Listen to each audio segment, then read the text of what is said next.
The smell of pine needles and roasting turkey filled the air. But the only thing I could taste was betrayal. It was Christmas Eve, and I was standing outside the beautiful house I paid for, holding a stack of papers that would burn their perfect little world to the ground. They didn't want me at their party. But I was about to become the main event. This is the story of how I took back my dignity. If you believe that respect is earned, not bought, stick around. The old photo frame felt cool against my fingertips, a stark contrast to the warmth of the coffee mug cradled in my other hand. It was a picture of Ethan and Olivia, taken on the day they moved into their new house. They were smiling, arms wrapped around each other, standing on the porch of a beautiful two-story Craftsman in Washington Park. Her smile was wide, triumphant. His was happy. I told myself he was happy. My own kitchen, where I stood, was modest. The laminate countertops were from the 90s, worn smooth in the spots I used most. The scent of pine from last year's Christmas wreath still lingered faintly in the air, a ghost of happier times. For 5 years, my life had been a quiet routine of work. Eat, sleep, and transfer money.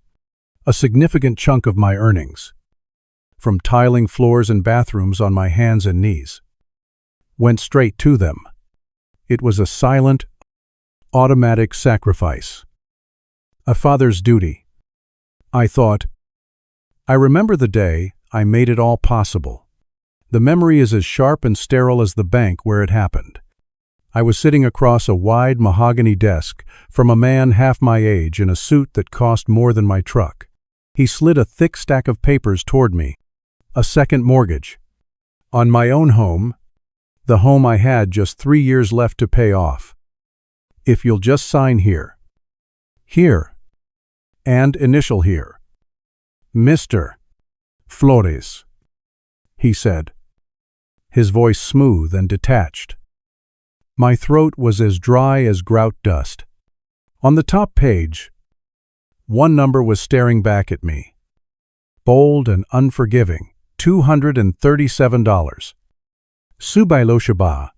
That was the total, the down payment, the closing costs, and the monthly mortgage payments I had agreed to cover for 5 years until Ethan's career in marketing took off.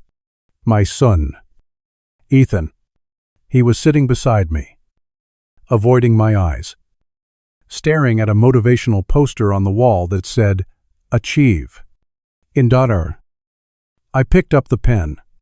It felt heavy, slick. I looked at my son. He was a good kid, just soft, swept up in the ambitions of his wife. Olivia. She wanted that house, that neighborhood, that life, and Ethan wanted her to be happy. I just wanted him to be happy. As long as you're happy, Ethan, I whispered, more to myself than to him. Then I signed my name, the ink bleeding slightly onto the crisp paper, sealing the deal. I was chaining myself to another decade of hard labor so they could start their lives without a single financial worry. That was 5 years ago, and for 5 years, I kept my promise. I was their safety net, their silent benefactor. I didn't mind the work. My hands are calloused and strong. They know how to build things. I was proud to give them a foundation. I just assumed that foundation came with a little respect. I learned how wrong I was on a Tuesday afternoon a few months back. I was over at their house, fixing a leaky P-trap under their kitchen sink.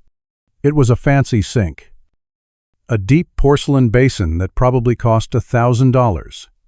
Olivia had been complaining about a drip for a week, and instead of calling a plumber for $200, Ethan had called me. I was on my back, the familiar damp chill of the cabinet floor seeping through my shirt, when she walked in with her friend.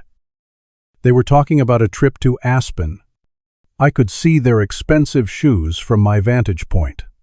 Olivia paused, looked down, and saw my work boots sticking out from under her sink. She let out a little, theatrical sigh. Ugh. Sorry about the mess.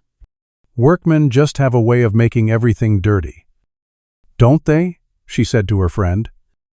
Loud enough for me to hear clearly. Herr friend Gickle. Workman.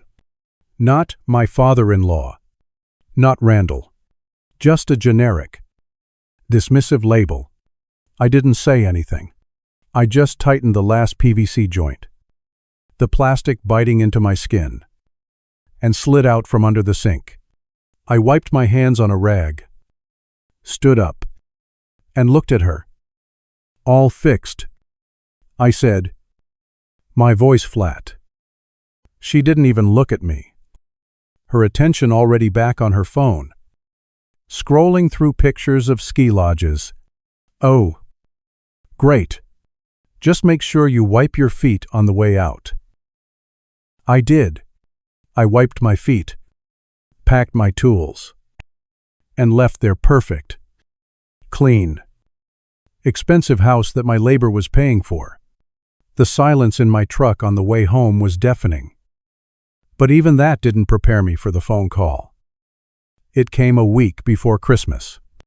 I was planning my holiday, figuring out what gifts to buy for them, what side dish I'd bring to their big Christmas Eve dinner. I'd been looking forward to it, seeing the house all decorated, the massive tree they always got. The phone rang. A shrill interruption to the quiet afternoon. It was Olivia. Her voice, when she spoke, was sickly sweet, like cheap perfume. Randall. Hi, how are you? I told her I was fine, that I was just looking at a recipe for scalloped potatoes to bring on Christmas Eve. There was a slight pause on the other end. Oh, well, about that, she began, her tone shifting, becoming more businesslike. Ethan and I were talking, and, well, my parents are flying in from Connecticut. You know, Richard and Eleanor, and they really just wanted a quiet, private family Christmas this year. Just us and them. I gripped the phone tighter. The plastic creaked under the pressure. I didn't understand. Just you and them. But I'm family. Her laugh was light, airy, and utterly dismissive. Well, of course you are. Randall, don't be dramatic. It's just, you know, my parents are a little more formal. It would just be awkward to have you here too. You understand? I didn't. I didn't understand at all. It felt like a punch to the gut, knocking all the air out of my lungs. The room started to feel small, the walls closing in. Awkward. My presence was awkward. I looked down at my hands, the hands that had fixed her sink, laid tiles in her bathroom, and signed away my own financial freedom. These hands were the source of their comfort, and I was being told they were an inconvenience at a Christmas party. Say. I managed to say. My voice sounded distant, like it was coming from someone else. Great. I knew you'd be a good sport about it. She chirped, relieved to have the unpleasant task over with. We'll see you sometime after the new year. Okay, bye now. She hung up. I stood there, phone in hand, listening to the dead air of the dial tone. The silence that followed wasn't peaceful. It was a crushing, heavy thing, filled with the unspoken truth of the last 5 years. I wasn't family. I was a resource, an ATM, a handyman, a convenience that could be tucked away when more formal company was coming over. The pain was sharp, but underneath it, something else was stirring. A slow, cold burn. I walked over to the kitchen table and sat down, my body feeling heavy. Ancient. For 5 years. I had let them define my worth by what I could provide. I had accepted the casual disrespect, the thoughtless comments, the role of the useful but unseen provider. I had let my love for my son blind me to the reality of his life, of his wife. No more. The burn was growing hotter, melting away the years of quiet resignation. It wasn't a raging fire, but a controlled, focused flame. I was no longer a doormat. I pushed the chair back, the legs scraping against the old linoleum floor. I walked into my small office, the room where I kept my books and paid my bills. I sat down in front of my old desktop computer and woke it from its sleep. The screen glowed to life, illuminating the dark room. My hands trembled slightly as I typed in the web address for my bank. I logged in, the familiar interface appearing on the screen. My eyes scanned the page until I found what I was looking for. Under the Bill Pay section, there it was. A recurring payment, scheduled for the 1st of every month. Payee Ethan and Olivia mortgage. Amount $2. Babe. Ling. I stared at it for a long moment. That number represented so much more than money. It was 5 years of sore backs, of missed vacations, of driving an old truck because a new one was a luxury I couldn't afford. It was the price of their perfect life. My finger moved to the mouse. I positioned the cursor over the small, unassuming button next to the payment details. The button read, "Cancel." I took one last, deep breath, and the cold flame inside me solidified into a core of pure, unyielding resolve. I clicked it. A confirmation box popped up. "Are you sure you want to cancel this recurring payment?" I clicked yes. A new screen loaded, and an email notification pinged in my inbox. The subject line was simple: "Your recurring payment has been successfully canceled." I closed the laptop. The room was plunged back into darkness. But it felt different now. The heavy, oppressive silence was gone. In its place was a new kind of quiet to Moors. A quiet filled with possibility. A quiet that whispered that their game, was finally over. And a new one was about to begin. The sun streamed through my kitchen window the next morning, glinting off the stainless steel faucet I'd installed myself years ago. It brought no warmth. The quiet resolve from the night before hadn't faded. It had solidified, settling deep in my bones like the foundation of a house. I had slept, for the first time in years, with a strange, unsettling clarity. The world seemed sharper, colors more vivid. The low rumble of the coffee maker was a comforting, familiar sound in a life that had just become completely unfamiliar. I was standing by the counter, cradling the worn ceramic mug that had been mine for 2 decades. When the phone began to vibrate against the countertop, the harsh, buzzing sound was an intrusion, a violation of the new stillness I had found. I knew who it was before I even looked at the caller ID. Olivia. I let it ring. A deliberate act of defiance. Once. Twice. On the 3rd ring, I took a long, slow sip of the hot, black coffee, letting the bitterness wash over my tongue. Then, I answered, "Hello. Randall." Her voice was a shard of ice. All the fake, syrupy sweetness from our last conversation had evaporated, leaving behind a brittle, demanding edge. "Are you on your way yet? You should have left 20 minutes ago." I looked out the window at the clear blue Colorado sky. A small bird landed on the fence. On my way where? Olivia, I asked, my voice a calm, level plain. I was curious to see how she would react to a question instead of immediate obedience. I could hear her sharp intake of breath, a hiss of pure, undiluted impatience. To the airport, Denver International. I texted you the flight details last night. My parents land in less than an hour. Did you just ignore it? That, I said, swirling the dark liquid in my mug. The warmth spread through my fingers. It was a busy evening. I must have missed it. The lie was effortless. It felt clean. Missed it, she practically screeched. Well, you'd better get a move on.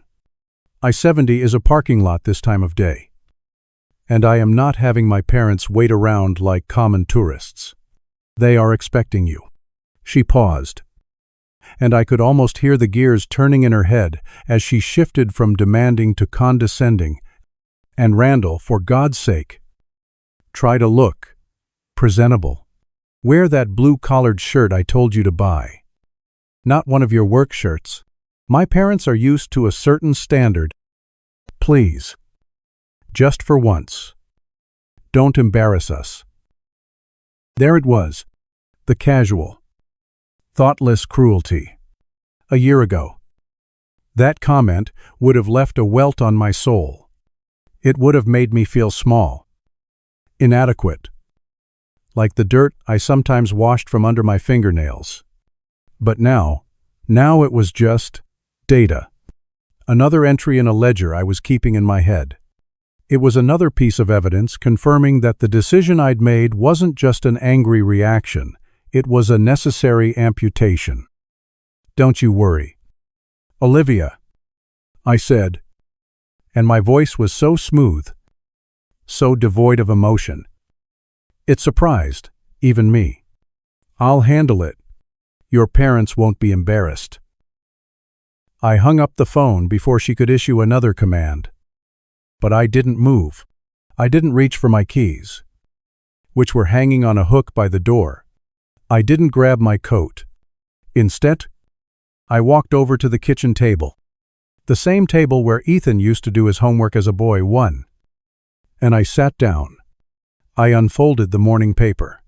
The rustle of the newsprint was a crisp, satisfying sound. I poured another cup of coffee.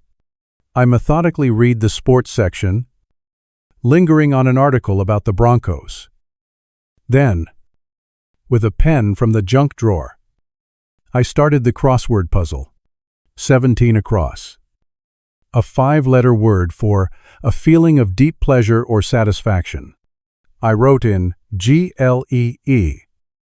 As the minutes ticked by on the old wall clock, I allowed myself a small, grim fantasy. I pictured Richard and Eleanor deboarding their first-class flight. I saw them in their tailored coats, striding confidently toward the baggage claim, their expensive leather luggage appearing on the carousel. I saw them waiting, the initial confident posture slowly slumping, the checking of watches, the increasingly frantic scans of the crowd for a face that would never appear, the annoyance hardening into anger. I even pulled out my phone and checked the flight status. Landed. On time. I imagined Olivia's frantic texts, which I was now ignoring. I imagined Richard, a man accustomed to being obeyed, having to hail a common taxi. I calculated the cost in my head. $100, maybe $120 with a tip. A pittance. Really. But it wasn't about the money. It was about the sudden, jarring intrusion of reality into their perfectly curated world. For the first time in 5 years, my own quiet morning took precedence over their comfort. It was a revelation. For 3 days, the silence was absolute. Not a call. Not a text. It was a heavy, charged silence. The kind that presses in on you. the atmospheric deadness before a lightning strike. I knew they were angry. I also knew they were plotting. People like them don't just get mad, they get even. I went about my days. I was working on a backsplash for a young couple in a small starter home out in Aurora. They were barely older than Ethan, with a baby on the way. They watched me work with a kind of awe, their eyes following the precise way I set the tiles, the clean lines of the grout. They offered me coffee in the morning and a cold water in the afternoon. On the second day, the wife, Sarah, brought me a slice of homemade banana bread. "It's not much," she said, her cheeks slightly flushed. "But we just appreciate so much how carefully you're working." The simple decency of it almost brought tears to my eyes. It was a jarring reminder of what I had been missing, of what I had convinced myself I didn't deserve from my own family. The warmth of that small kitchen, the smell of the banana bread, the sound of their happy, hopeful chatter. It was a world away from the cold, transactional silence of my relationship with Olivia and Ethan. I was cleaning my tools on Friday afternoon when my phone buzzed. It was Dave, a buddy of mine who runs a framing crew. We'd known each other for 15 years, past jobs back and forth. He was a straight shooter. "Hey, Randy," he said. His usually jovial voice was low. "Hesitant. Got a weird call this morning. From Jim over at Pinnacle Homes. Asking if you were all right." "All right. What do you mean? I'm fine." "Dave." "I don't know. Man. He was asking if you were reliable. Said he heard some stuff. It was weird." He paused. "Listen. Have you see the Business Chronicle today?" The Denver Business Chronicle, note plus. "Why would I?" "Maybe you should." "Buddy," he said gently, there's an article, and it's got your name in it." A rock formed in the pit of my stomach. After I hung up, my hands felt clumsy as I fumbled with my phone. My fingers slick with a sudden, cold sweat. I pulled up the Chronicle's website. I didn't have to look for it. It was right there on the local business homepage, next to a story about a new tech startup. The headline was, "A Public Execution. Local contractor abandons elderly in winter storm, raising questions of professional reliability." My breath hitched. I clicked the link. The article was accompanied by a smug, professional-looking photo of Richard, looking every bit the distinguished, concerned patriarch. The text was a masterpiece of calculated lies, weaving a narrative so twisted it was almost brilliant. It painted a vivid picture of two visiting seniors, Richard and Eleanor, left stranded and terrified for over 2 hours at Denver International Airport during a sudden, unforecasted blizzard. It spoke of their distress, their frantic, unanswered calls to their prearranged ride. A local tile contractor named Randall Flores. It didn't stop there. It quoted an anonymous source close to the family, a phrase that dripped with Richard's influence, who expressed deep concern over my increasingly erratic behavior and rumored financial instability. It was a character assassination, cloaked in the respectable language of a business journal, designed to sever my professional lifelines one by one. A blizzard. It had been 45 degrees and sunny, a fact anyone could check. But Richard knew that in the world of reputation, the first story told is often the only one that matters. I read the article 3 times, my vision blurring. This wasn't just a retaliation for the airport incident. This was a declaration of war. Richard wasn't just trying to hurt my feelings, he was trying to dismantle my life's work, to turn my name, the only thing I truly owned, into mud. He was trying to take away my ability to earn a living. The shock gave way to a cold, crystalline fury, the kind that doesn't scream, but calculates, the kind that doesn't break things, but builds a case. He thought he could erase me with a few well-placed paragraphs. He thought his money and connections made him invincible. He had fundamentally misunderstood the man he was dealing with. He had mistaken my quiet patience for weakness. "All right, Richard," I whispered to the empty truck cab. "You want to talk about reliability. You want to talk about financial stability. Let's talk." That night, my small office was transformed. The methodical focus I usually reserved for a complex mosaic medallion, I now applied to the systematic deconstruction of their lies. The hum and whir of my old printer was the only sound in the house, a soundtrack to my quiet crusade. For hours, it churned out page after page, 5 years of my bank statements. I laid them out on the dining room table, overlapping them in chronological order until they covered the entire surface. Then, I took a yellow highlighter, and with the precision of a surgeon, I marked each transfer: Armayun, Babe, Ling, Armayun, Babe, Ling, Armayun, Babe, Ling, 60 times. A long, yellow scar of my servitude. Next, my email archives. I searched for keywords: invoice, receipt, payment confirmation. The digital ghosts of my generosity came flooding back. The invoice for $4,000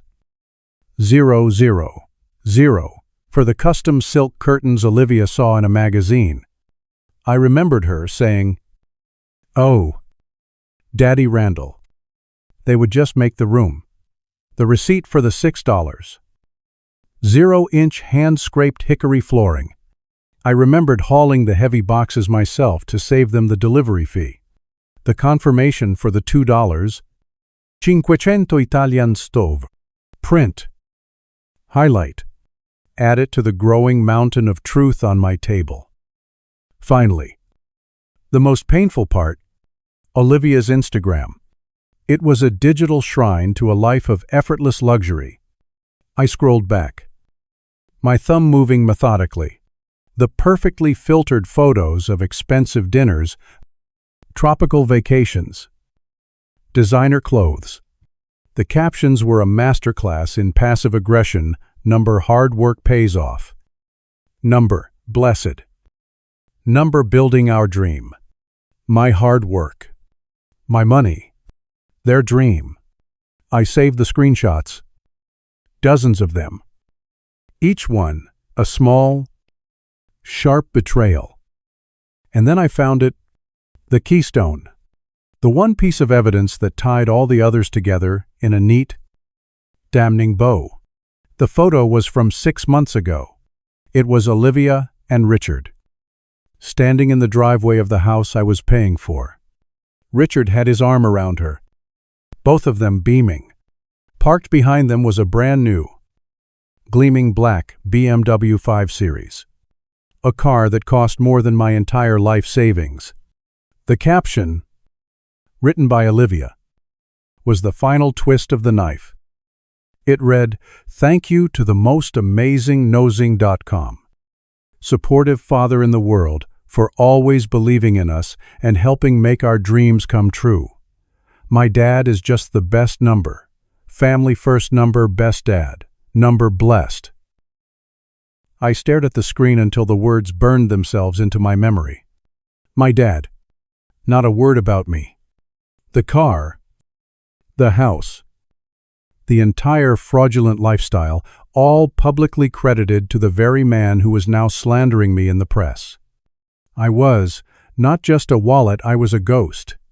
A ghost who paid for the party and wasn't even allowed to haunt the halls. I printed the screenshot in high resolution, on glossy photo paper. I placed it on the very top of the mountain of evidence on my dining room table. The pile was thick, organized, and irrefutable. It was the truth, bound in paper and ink. This wasn't just about revenge anymore. This was about setting the record straight.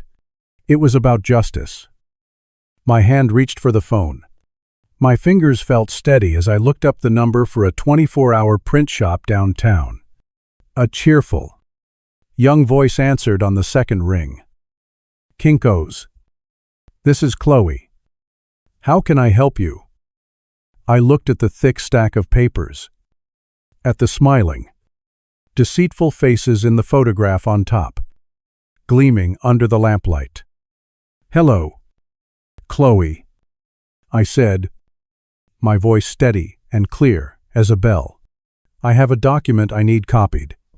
A rather large one. I need 12 high-quality, full-color sets, professionally bound with a clear cover sheet. It's for a very special Christmas Eve presentation." Christmas Eve arrived on a wave of cold of the sea. Crisper. The sky was a brilliant, cloudless blue, the kind that makes the snow on the distant Rockies seem impossibly white. I spent the morning not in quiet contemplation, but in deliberate preparation. I polished my best shoes, a pair of leather dress shoes I hadn't worn in years, until I could see my own determined face reflected in the toes. I laid out my best suit, a dark charcoal wool that felt heavy and substantial in my hands. It was the suit I had worn to my own wife's funeral. I hadn't put it on since. Wearing it today felt appropriate. It felt like I was attending the funeral of the man I used to be, the quiet, accommodating, invisible man who took insults with a nod and paid for disrespect with his own sweat. Today, a different man was going to that house. By late afternoon, the 12 bound dossiers sat in a neat, heavy stack in a cardboard box on my passenger seat. Each one was a perfectly assembled weapon of truth. I had picked them up from the print shop late the night before, the weight of the box feeling both like a burden and a liberation. As dusk began to settle, painting the sky in shades of orange and purple, I got dressed. The suit felt strange. Tie 20 mine. Tie 2017. The knot of the silk tie was a tight, formal constriction against my throat. I looked at myself in the mirror. The man looking back wasn't a tile contractor. His hands were clean. His shoulders were straight. His eyes held a cold, steady light. He was a man who had come to settle an account. The drive to Washington Park was a journey into another world. I left my quiet, working-class neighborhood, with its modest bungalows and chain-link fences, and headed east.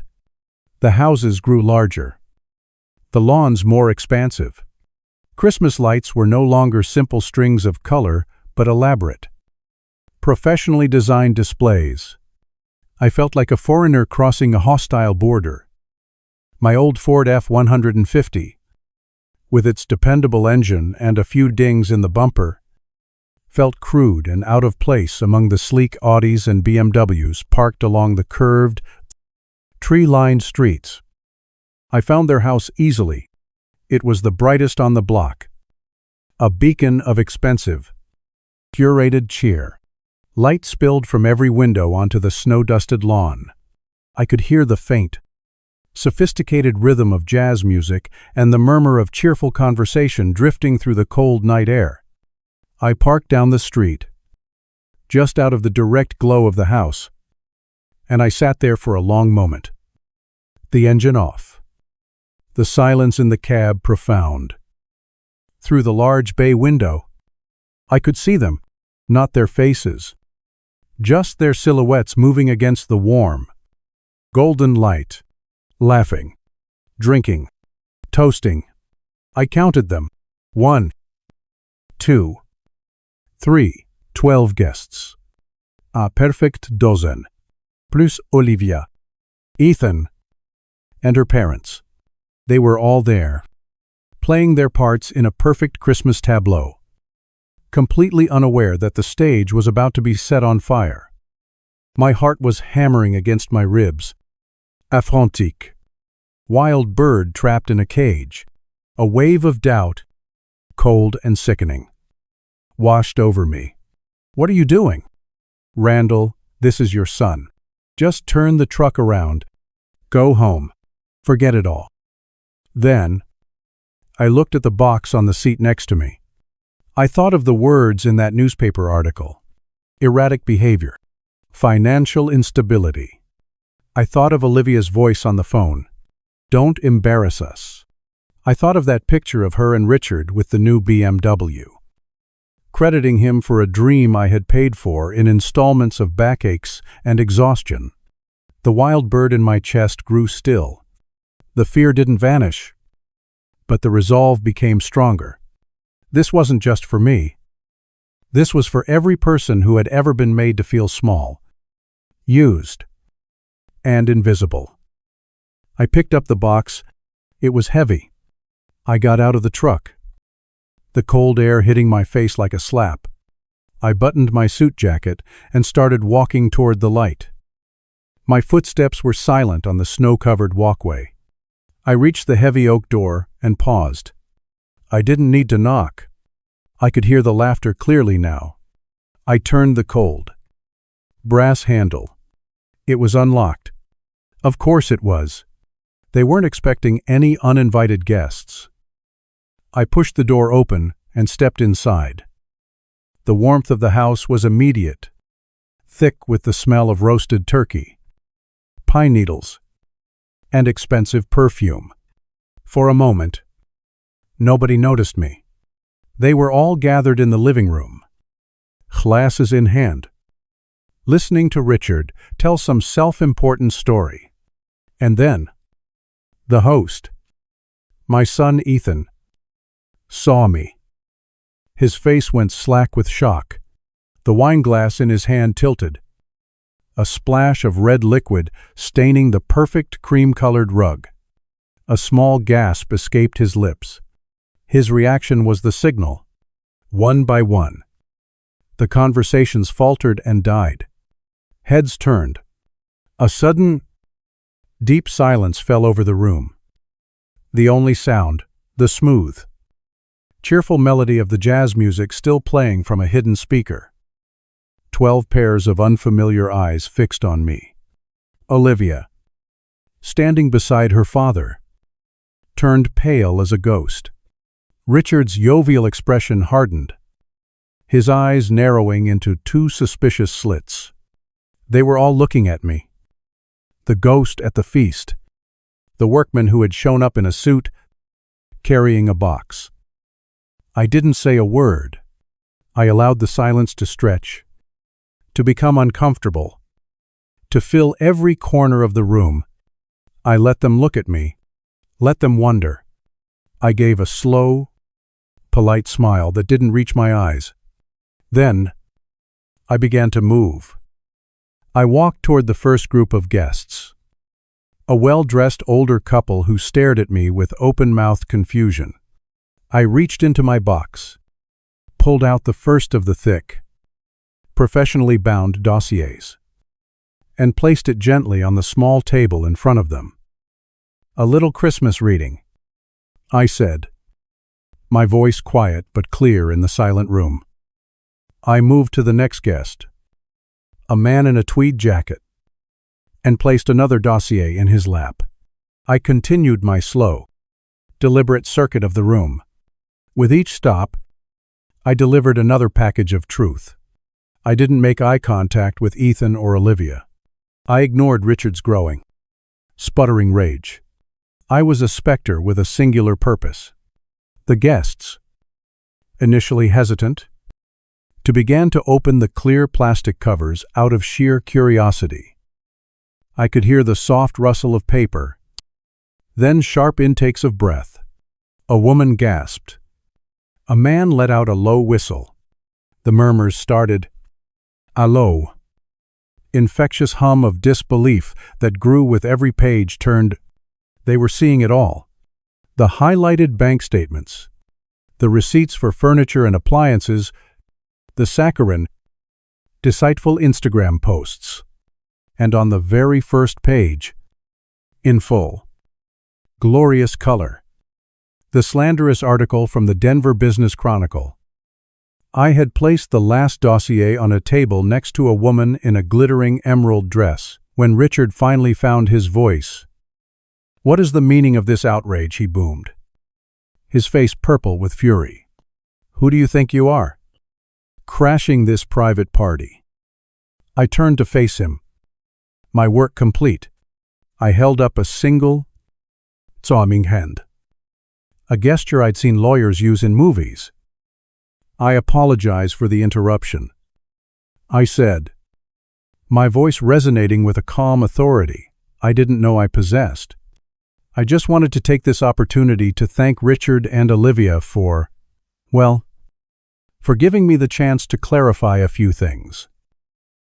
I let my gaze travel around the room, meeting the shocked eyes of the guests who were now looking from the pages in their hands to the faces of their hosts. "You see," I began, my voice steady, "for the past 5 years, I've had the distinct privilege of funding this beautiful life. That includes the $47,000 down payment on this house, and 60 consecutive mortgage payments, totaling $168. Ling. A collective gasp went through the room. Olivia looked like she was going to faint. Ethan was frozen, his face a mask of horror. "I did this out of love for my son," I continued, "and I asked for nothing in return, except, perhaps, a little respect. Instead, my thanks was a phone call telling me I wasn't welcome at this dinner. And when that wasn't enough, my thanks," I pointed a finger directly at Richard, "was this article. A piece of fiction written by a coward, designed to ruin my business and my good name." The guests were no longer looking at me. They were all staring at Richard, whose face had gone from purple to a pasty, blotchy white. Finally, I turned my attention to Olivia. She was openly weeping now. Kiet. Pathetic sobs. "And all these beautiful things," I said, making a slow, sweeping gesture that took in the silk curtains, the Italian stove, the very floorboards beneath our feet, all the things you proudly display to your friends, were paid for with the sweat of the man you called weak, the man whose presence you found awkward. The room erupted, not in shouts, but in a chaotic flurry of motion. The guests were standing up, closing their dossiers, their faces masks of disgust and contempt.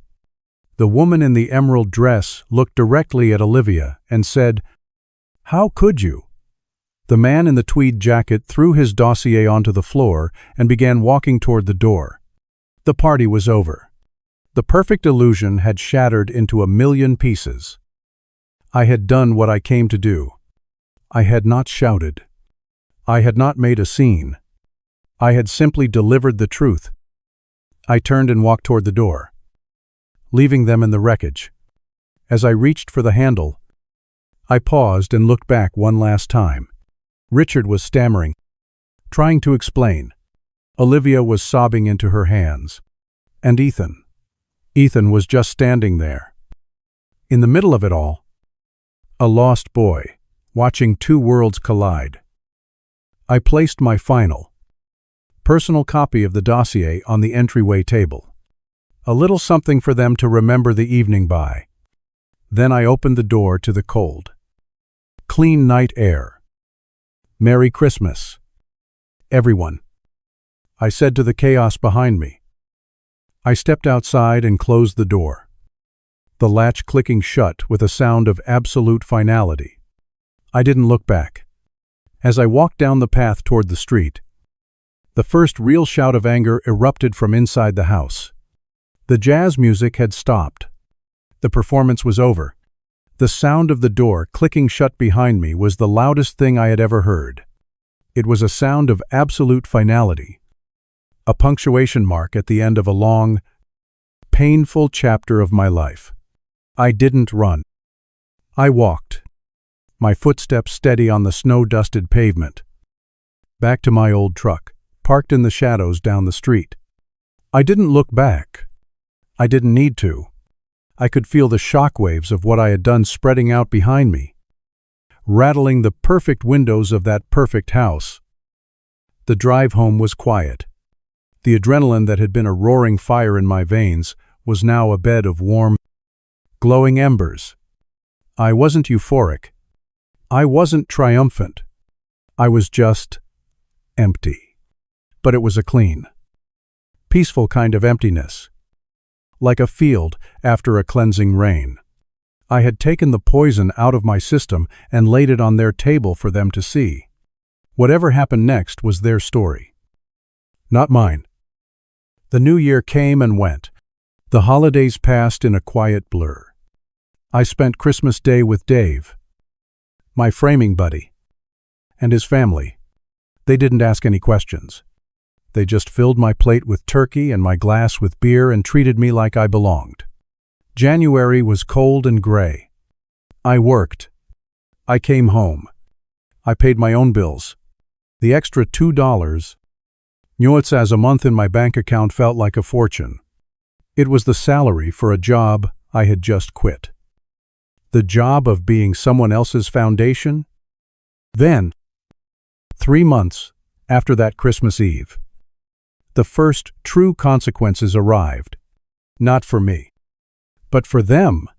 It came in a long, white envelope with a clear plastic window. The kind of mail that everyone dreads.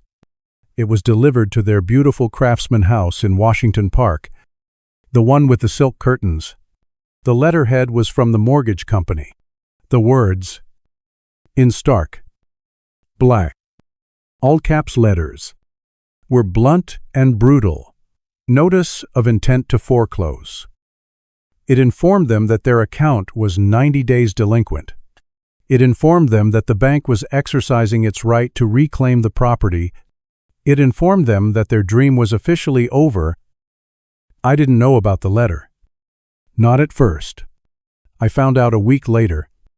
On a Saturday morning in early April, the last of the snow had melted, and the first green shoots were pushing their way up through the cold soil in my front yard. I was on a ladder, cleaning out my gutters, when a car pulled up to the curb. It wasn't a BMW. It was a modest, slightly dented Honda Civic. Ethan got out. I stopped what I was doing, my hands still full of damp, decaying leaves. I watched him walk up the short path to my front door. He looked diminished, thinner. The expensive, tailored coat he wore seemed too big for him now, as if he had shrunk inside it. His face was pale, his eyes shadowed with a weariness that went beyond simple lack of sleep. He looked up, saw me on the ladder, and stopped. He didn't seem to know what to do. I came down the ladder slowly, wiping my hands on my jeans. We stood there on the lawn for a long moment, the cool spring air between us thick with everything that had been said and done. Finally, he spoke, and his voice was raw, broken. "Dad." He didn't say anything else. His shoulders started to shake, and then he was crying. Not the quiet, dignified tears of a man in control, but the ragged, gut-wrenching sobs of a boy who had lost everything. He didn't ask for money. He didn't make excuses. He just stood on my lawn and wept. I didn't go to him. I didn't hug him. I just stood there and let him cry it out. When the sobs finally subsided into shuddering breaths, he looked at me, his eyes red and swollen. I was wrong. "Dad?" he whispered, his voice hoarse. I was so wrong. I was a coward. I let them. I let Olivia and her father treat you like that. I stood by and said nothing while they disrespected you. While they used you. And I was too weak to stop it. I'm so sorry. I'm so sorry. I listened. Really listened. And in his voice, I heard the ring of truth. The genuine, agonizing ring of regret. I looked at my son. This man who had been a stranger to me for 5 years, and for the first time, I saw a flicker of the boy I had raised. I know, I said, my own voice quiet. He looked up, his eyes pleading. The house. The bank is taking the house. Dad. I figured as much. I said, nodding slowly. The money runs out. The house goes away. That's how it works. We have nowhere to go. Olivia went back to stay with her parents in Connecticut. She blames me. She blames you. She blames everyone but herself. He let out a bitter, humorless laugh. Her dad won't even take my calls anymore. His reputation was damaged. It's over. All of it. He looked at me then. Desperate. Final hope in his eyes. He was waiting for me to fix it. To make the call. Write the check. Put his broken world back together like I always had. And that's when I knew what I had to do. I had to give him the one thing I had never truly given him before the burden of his own life. I forgive you. Ethan, I said. And the words felt true as I said them.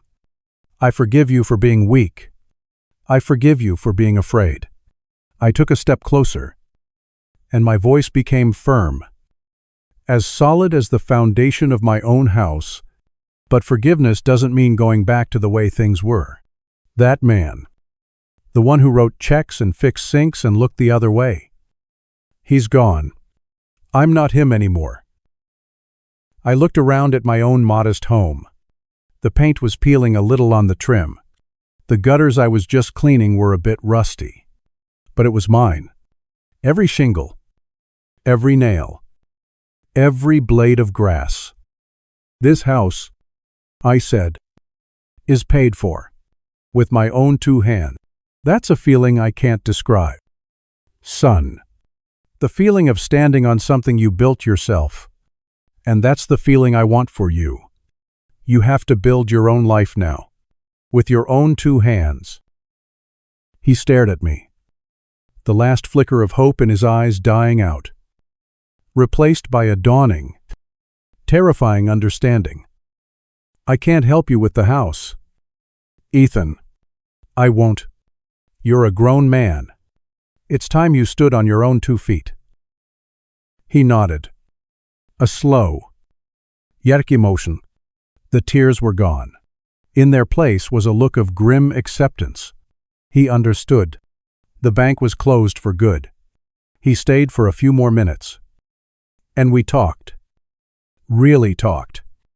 For the first time since he'd gotten married, he told me he was looking for a small apartment to rent. Looking for a second job. He sounded like a man waking up from a long dream. When he left, something had shifted between us. The old, broken dynamic was gone. What was left was fragile, uncertain, but real. After his car disappeared down the street, I stood in my yard for a long time. A huge weight. A weight I hadn't even realized I was carrying for years. Had been lifted from my shoulders. It wasn't the joy of revenge. That had faded the moment I walked out their door on Christmas Eve. This was something deeper. Quieter. It was the peace of having done the right thing. Not just for me, but for him, too. It was the peace of choosing myself. The rest of the year was a rediscovery. I started working on my own house with the same care I had once given to theirs. I rebuilt the front porch. I planted a garden. I painted the whole house. A cheerful, sunny yellow. Every hammer swing, every brush stroke, was an investment in myself. I was no longer building their dream. I was restoring my own. My money was my own. I bought a new truck. Nothing fancy. But it was reliable, and it was mine. I started a retirement account. I took a weekend trip to the mountains just to see the aspens turn gold. I was living. Another Christmas Eve arrived. This one was quiet. The air was cold, and a light snow was falling, blanketing the neighborhood in a peaceful silence. I wasn't at a fancy party. I was in my own warm kitchen. A pot of chili simmering on the stove. The smell of cornbread in the oven. There were no silk curtains or jazz music. There was just the quiet hum of the refrigerator and the gentle hiss of the falling snow against the window pane. I wasn't alone. Not really. I had a few friends coming over later for a beer and some cards. But for now, I was enjoying the solitude. On the mantelpiece, among a few old Christmas cards, sat a single new one. It had arrived in the mail that morning. It was from Ethan. I opened it. The card itself was simple. A picture of a snowman. Inside, in his familiar handwriting, it said, "Dad, happy holidays. My new apartment is small, but it's mine. My job is going well. I'm paying my own rent. It's hard, but it's good. Thank you for teaching me how to stand up. Love, Ethan." I placed the card back on the mantelpiece. It wasn't a perfect ending. It wasn't a fairy tale. Our relationship would likely never be what it once was. But it was something real. Something built on a new.com. More honest foundation. I looked out the window at the snow, falling softly on my newly painted porch and the green shoots of the daffodils, sleeping under the blanket of white, waiting for spring. And I smiled. That disastrous Christmas Eve a year ago hadn't been an ending after all. It had been a beginning. The beginning of my own life.